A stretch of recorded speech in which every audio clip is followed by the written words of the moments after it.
बिस्मिल्लाहिर्रहमानिर्रहीम। अस्सलाम वालेकुम नाज़रीन, मैं हूँ साकिब बशीर। नाज़रीन, सुप्रीम कोर्ट के अंदर जो इख्तलाफात हैं, जो जजेस के दरमियान मामलात हैं, वो दिन ब दिन बढ़ते नज़र आ रहे हैं। और आज तो चीफ जस्टिस काजी फाइज ईसा ने 8 जजेस ने जो वजाहत जारी की थी मखसूस नशिस्तों के केस में, उसके हवाले से रजिस्ट्रार ऑफिस से जो है वो वजाहत तलब कर ली है, जवाब तलब कर लिया है। 10 सवालात उठा दिए हैं उसके हवाले से, और ये डायरेक्ट 8 जजेस पर सवाल है। सुप्रीम कोर्ट की फुल कोर्ट जो थी उसमें से 8 जजेस ने मखसूस नशिस्तों का फैसला दिया था, तो चीफ जस्टिस काजी फाइज ईसा ने इनडायरेक्टली सुप्रीम कोर्ट के 8 जजेस पर सवाल उठाया है और उसका जवाब मांगा है जो रजिस्ट्रार हैं उनसे। इस पे बात करेंगे तफसील के साथ कि अब मामला सुप्रीम कोर्ट के अंदर पहुंच चुका है और ये चीजें किस तरफ जा सकती हैं। कल जो ऑर्डिनेंस आया था और उस ऑर्डिनेंस के बाद अब जो है वो शायद केसेस तो फिक्स होने ही होने हैं, लेकिन मजीद भी शायद मामलात जो है वो आगे बढ़ सकते हैं। इस पे बात हम करेंगे कि कौन कौन से सवालात हैं जो उठाए गए हैं, और इसके अलावा हम बात करेंगे कि जो पाकिस्तान बार काउंसिल है, सुप्रीम कोर्ट बार एसोसिएशन के बाद पाकिस्तान बार काउंसिल ने भी जो ऑर्डिनेंस है जो कल हुकूमत वक्त ने जारी किया और उसकी अभी स्याही खुश्क नहीं हुई थी, तो उस पर सुप्रीम कोर्ट ने जो है वो चटपट जो है वो अमल कर दिया और जो तीसरे जज हैं उनको कमेटी में शामिल कर दिया और सारा मामला कर दिया। और अब पाकिस्तान बार काउंसिल ने भी इस ऑर्डिनेंस पर सीरियस नोयत के सवालात उठाए हैं। इस पे बात करेंगे कि पाकिस्तान बार काउंसिल ने क्या कहा है, और जो गवर्नर पंजाब है सरदार सलीम हैदर, उन्होंने वज़ीर आज़म को शदीद तनकीद का निशाना बनाया है। किन के तनाजुर में? आईनी तरमीम के तनाजुर में, जहां पे वफाक में पीपल्स पार्टी हुकूमत के साथ नजर आती है, वहां गवर्नर पंजाब ने आईनी तरमीम के मामले में वज़ीर आज़म को सख्त तनकीद का निशाना बनाया है। उन्होंने क्या कहा है वो आपके सामने रखेंगे। आप हमारे साथ रहिएगा, हमारा यूट्यूब चैनल सब्सक्राइब कर लें, बेल आइकन का बटन प्रेस कर लें, ताकि जब भी हम कोई वीडियो अपलोड करें तो फौरन उसका लिंक आपको मिल जाया करे। हम शुरू करते हैं सबसे पहले सबसे बड़ी खबर, और चीफ जस्टिस काजी फाइज ईसा ने ये रजिस्ट्रार जो है सुप्रीम कोर्ट की जजीला असलम, उनको एक जो है वो लिखा है वजाहत के लिए, जवाब उनसे तलब किया है। वो जवाब क्या तलब किया गया है ये आपके मैं सामने रखता हूं। किन 9 सवालात के जवाबात मांगे हैं, पहले वो सवालात पढ़ते हैं, उसके बाद उस पर बात करेंगे। ये चीफ जस्टिस काजी फाइज ईसा ने 14 सितंबर अक्सरियती जजेस की वजाहत पर 9 सवालों का जो है वो जवाब मांग लिया। ये किससे जवाब मांगा है? रजिस्ट्रार सुप्रीम कोर्ट से। किससे मुतल्लिक मांगा है? मखसूस नशिस्तों के केस में 8 जजेस ने जो वजाहत जारी की थी, इसमें चीफ जस्टिस काजी फाइज ईसा ने registrar supreme court Jazila Aslam से जवाब तलब किया। इलेक्शन कमीशन और तहरीक इंसाफ ने वजाहत की दरखास्त कब दायर की? उसके बाद कहते हैं कि तहरीक इंसाफ और इलेक्शन कमीशन की दरखास्तें प्रैक्टिस एंड प्रोसीजर कमेटी में क्यों नहीं भेजी गईं? मुतफरक दरखास्तें काज लिस्ट के बगैर कैसे समाअत के लिए फिक्स हुई? क्या रजिस्ट्रार ऑफिस ने मुतलका फ्रीकैन और अटॉर्नी जनरल को नोटिस किया? किस कमरा अदालत या चैम्बर में दरखास्तों को सुना गया? दरखास्तों पर फैसला सुनाने के लिए काज लिस्ट क्यों जारी नहीं की गई? आर्डर को सुनाने के लिए कमरा अदालत में फिक्स क्यों नहीं किया गया? ओरिजिनल फाइल और order supreme court registrar office में जमा हुए बगैर ऑर्डर कैसे अपलोड हुआ? ऑर्डर को सुप्रीम कोर्ट वेबसाइट पर अपलोड करने का ऑर्डर किसने किया? ये अब सवालात हैं जो रजिस्ट्रार सुप्रीम कोर्ट से चीफ जस्टिस काजी फाइज ईसा ने उनसे जवाब मांगा है और उनको कहा है कि आप इन सवालात के जो है वो जवाबात दें। अब सूरत हाल और सिचुएशन जो है वो बज़ाहिर ऐसे लगता है कि गंभीर दर गंभीर जो है वो होती नज़र आ रही है, और जो जजेस हैं सुप्रीम कोर्ट के, अब उनके दरमियान या चीफ जस्टिस काजी फाइज ईसा जो 8 जजेस के हवाले से इनडायरेक्टली 8 जजेस पर जो है वो सवाल उठाया गया है कि कब, कैसे, किस तरह, क्यों ये किया क्या और उसके बगैर कैसे ये मामला हुआ। सुप्रीम कोर्ट के 8 जजेस ने 12 जुलाई को जो फैसला दिया था, उस फैसले में यह लिखा गया था कि election commission of Pakistan supreme court के इस अक्सरियती फैसले पर अमल करे। अगर इलेक्शन कमीशन ऑफ पाकिस्तान को किसी चीज में वजाहत चाहिए होगी तो वो सुप्रीम कोर्ट से रुजू कर सकता है। जिसके बाद इलेक्शन कमीशन ने 39 पीटीआई के अरकान को पीटीआई डिक्लेयर किया सुप्रीम कोर्ट के फैसले के मुताबिक, और 41 के हवाले से सुप्रीम कोर्ट को वजाहत के लिए लिखा। अब 13 सितंबर को सुप्रीम कोर्ट की जानिब से एक वजाहत जारी हुई, जिसमें 8 जजेस की जानिब से वो वजाहत थी, जिसमें यह कहा गया कि जो है वो मामला लटका रहा है इलेक्शन कमीशन जानबूझकर। इलेक्शन कमीशन को यह कहा गया था कि आपका डाखाने का किरदार है। 3 सफ़ात की वो वजाहत थी, जिसके बाद इलेक्शन कमीशन ने 13 सितंबर से लेकर आज तक उस पर अभी तक अमल नहीं किया। इलेक्शन कमीशन मीटिंग्स पे मीटिंग्स किए जा रहा है। इस दौरान जो डिप्टी रजिस्ट्रार हैं उनकी जानिब से एक रजिस्ट्रार को जो है वो एक खत भी लिखा गया, और उसमें ये मामला था कि ये कैसे अपलोड हो गया। जो ऑर्डर है 8 जजेस का जो वजाहती एक ऑर्डर है वो कैसे अपलोड हो गया, और उसमें भी सवालात थे। और आज चीफ जस्टिस काजी फाइज ईसा ने डायरेक्टली ये सवालात उठाए हैं, और ये सवालात मैं आपको बार बार कह रहा हूं कि इनडायरेक्टली सुप्रीम कोर्ट के 8 जजेस और जो आने वाले चीफ जस्टिस है जस्टिस मंसूर अली शाह, जो 25 अक्टूबर को चीफ जस्टिस काजी फाइज ईसा अगर रिटायर हो गए तो जो है वो आएंगे, तो चीफ जस्टिस काजी फाइज ईसा के बाद वो चीफ जो है वो सुप्रीम कोर्ट के चीफ जस्टिस होंगे। अब उन पर ही सवालात उठाए गए हैं। अब देखना यह है कि यह मामला कहां पे जाकर रुकेगा, कहां पे जाकर इसमें चीजें आगे बढ़ेंगी। एक चीज जो है वो मुझे लग रहा है कि जो इन मामलात को रोक सकती है वो है मखसूस नशिस्तों का तफसीली फैसला जो सुप्रीम कोर्ट ने अभी जारी करना है। 8 जजेस जो है वो अक्सरियती जजेस, उन्होंने ये फैसला जारी करना है। उनमें बहुत सारे सवालात के जवाबात होंगे। उसमें सबसे बड़ा सवाल कि 13 जनवरी का जो फैसला था सुप्रीम कोर्ट का बल्ले का निशान वापस लेने का, उससे मुतल्लिक भी बात होगी। उसके बाद इलेक्शन कमीशन ने जो 13 जनवरी के फैसले की गलत तशरीह की, उस इलेक्शन कमीशन के उस कंडक्ट से मुतल्लिक भी बात हो सकती है।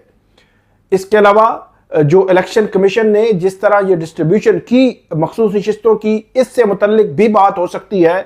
और पीटीआई एक मखसूस जमात को जिस तरह इलेक्शन कमीशन ने डील किया, इससे मुतल्लिक भी बात हो सकती है। और ये सारा एक सिनेरियो है जो क्लियर होगा कब, जब मखसूस नशिस्तों का तफसीली फैसला आ जाएगा।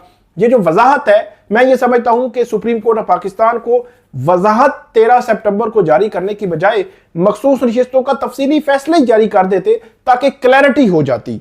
जस्टिस मंसूर अली शाह जो है वो उन्होंने गुज़श्ता रोज एक टेक्स्ट मैटर में ये वजाहत तो दे दी कि सुप्रीम कोर्ट या जो कानून साजी है, जो पार्लियामेंट के पास कानून साजी का इख्तियार है, उसमें संगीन कोई आइन शिकनी हुई हो तो उसमें कानून साजी आप जो करते हैं उसका माजी से इतलाक हो सकता है। लेकिन इसके अलावा सिविल मामलात या जो आप किसी के बुनियादी हुकूक जहां पे मुतासर हो रहे हो वहां आप नहीं कर सकते, और इन केसेस में बुनियादी हुकूक मुतासर हो रहे हैं।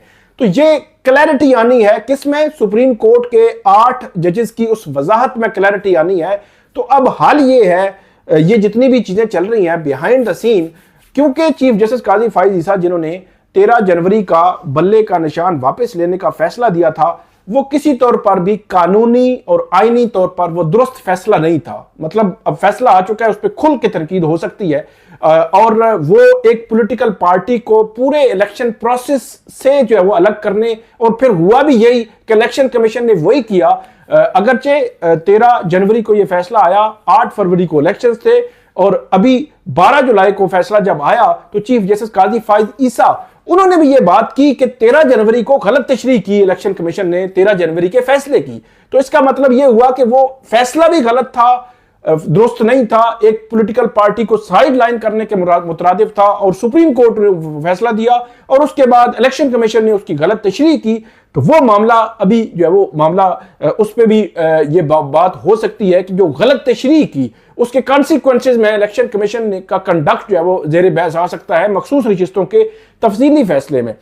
अब हाल सारे मामले में जो नजर आ रहा है मुझे, सुप्रीम कोर्ट का तफसीली फैसला जल्द अज जल्द जो है वो 8 जजेस को देना चाहिए, ताकि इन तमाम सवालात के जवाबात आ जाए जो सवालात उठाए जा रहे हैं इनडायरेक्टली उन जजेस पर, जिन 8 जजेस ने, ये सुप्रीम कोर्ट फुल कोर्ट थी, फुल कोर्ट का फैसला है, और फुल कोर्ट के फैसले को बहरहाल जिस तरह डील किया जा रहा है ये कोई काबिल कदर नहीं है। एक तरफ इलेक्शन कमीशन सुप्रीम कोर्ट के फैसले को नहीं मान रहा, जो है वो अलल ऐलान अभी तक नहीं मान रहा, मतलब जब अमल नहीं किया तो नहीं मान रहा ना, अगरचे वो कह नहीं रहा कि हमने नहीं माना, लेकिन मीटिंग पे मीटिंग किए जा रहे हैं। और दूसरी तरफ स्पीकर कौमी असम्बली कहते हैं कि इलेक्शन एक्ट में हमने तरमीम कर दी, 12 जुलाई का फैसला तो गैर मुअस्सर हो गया।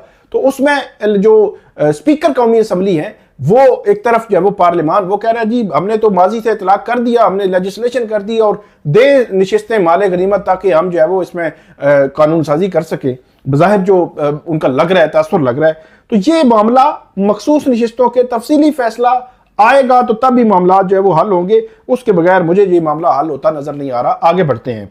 ये पाकिस्तान बार काउंसिल के वाइस चेयरमैन हैं फारूक एच नाइक, ये पाकिस्तान पीपल्स पार्टी के सेनेटर हैं, और इन जो पाकिस्तान बार काउंसिल है उनकी जानिब से एक एलामिया जारी हुआ है, और ये एलामिया कल जो प्रैक्टिस एंड प्रोसीजर एक्ट में जो तरमीमी ऑर्डिनेंस आया था उसके हवाले से ये एलामिया है। इसमें बार काउंसिल ने तहफ़्फ़ुज़ात का जो है वो चीफ जस्टिस तरमीम लाने और चीफ जस्टिस को इख्तियारात देने पर तहफ़्फ़ुज़ात का इजहार किया है। इस मुतालबे एलामिया में यह कहा गया है कि मुकदमात को मुकर्रर करने और बेंचेस की तश्कील बार का तरीना मुतालबा था। सदारती ऑर्डिनेंस के जरिए तरामीम लाना वकला के मुतालबे से इन्हिराफ है। ऑर्डिनेंस सिर्फ हंगामी जरूरत के तहत ही जारी किया जा सकता है। ऑर्डिनेंस के जरिए चीफ जस्टिस को बेंचेस की तश्कील और मुकदमात को मुकर्रर करने के हवाले से इख्तियारात दिए गए। ऑर्डिनेंस एक गैर मुनासिब कानून प्रैक्टिस एंड प्रोसीजर एक्ट 2023 के जमहूरी रवायात के खिलाफ है। वाइस चेयरमैन ने हुकूमती तरामीम को लाने के तरीकाकार पर भी तहफ़्फ़ुज़ात का इजहार किया।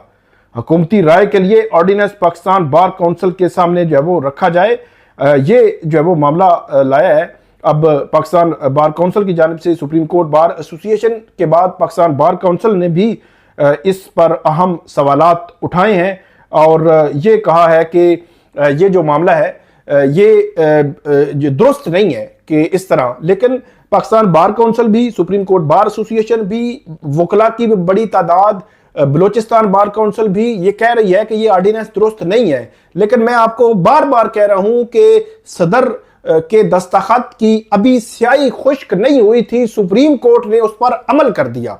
चीफ जस्टिस काजी फायज ईसा, उनका मार्च 2022 का जजमेंट मौजूद है जिसमें उन्होंने ये कहा कि जो हंगामी सूरत हाल के अलावा ऑर्डिनेंस जारी हो वो आइन से इनहराफ है।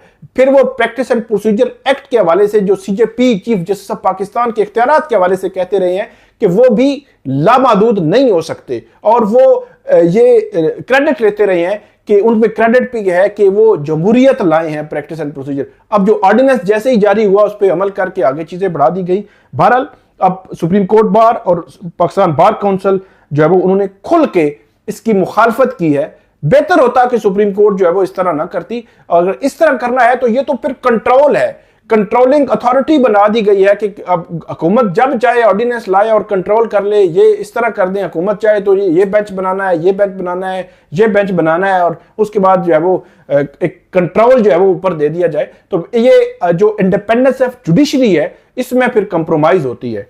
तो ये मामला है। इसके बाद आगे बढ़ते हैं। जो गवर्नर पंजाब हैं सरदार सलीम हैदर, उन्होंने आईनी तरमीम और जजेस की तैनाती के मामले पर वज़ीर आज़म को शदीद तनकीद का निशाना बनाया है। उन्होंने आज एक तकरीब में यह कहा कि शहबाज शरीफ गरीबों की मदद की बजाय जजेस की तोसी में मसरूफ हैं, जजेस की तोसी में मसरूफ हैं। हम बड़े अरसे से कहते रहे हैं कि तोसी जो है वो हुकूमत जो है वो कहीं ना कहीं तोसी देना चाहती है। उन्होंने ये भी कहा कि मेरिट जो है वो जब हम अपोजिशन में होते हैं तो मेरिट चीखते हैं, जबकि जब ओहदा मिलता है तो उसे ही मेरिट समझते हैं जो हम करना चाहते हैं। उन्होंने यह भी कहा कि वज़ीर-ए-आज़म का काम नहीं कि 4-5 जजेस में से किसी एक का इंतखाब करके किसी को चीफ जस्टिस बनाए।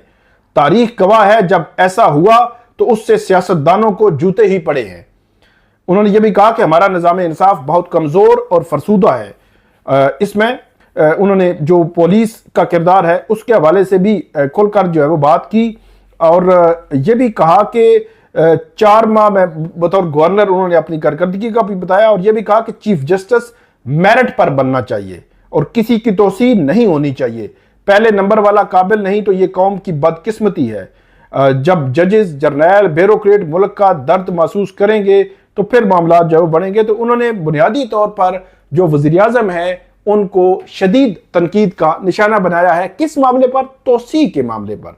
तो बाकी आप समझ जाएं, पीपल्स पार्टी वफाक में हुकूमत के साथ खड़ी है और उनके जो गवर्नर हैं वो शदीद तनकीद का निशाना बना रहे हैं। किसको? वज़ीर-ए-आज़म शहबाज शरीफ को। किस मामले पर? आईनी तरमीम और जजेस की जो है वो मामलात के ऊपर, जो जजेस की तैनाती के मामलात के ऊपर। तो ये थी आज की नाज़रीन हमारी वीडियो। उम्मीद है आपको पसंद आएगी। इस पर फीडबैक दीजिएगा, कमेंट कीजिएगा। बहुत शुक्रिया।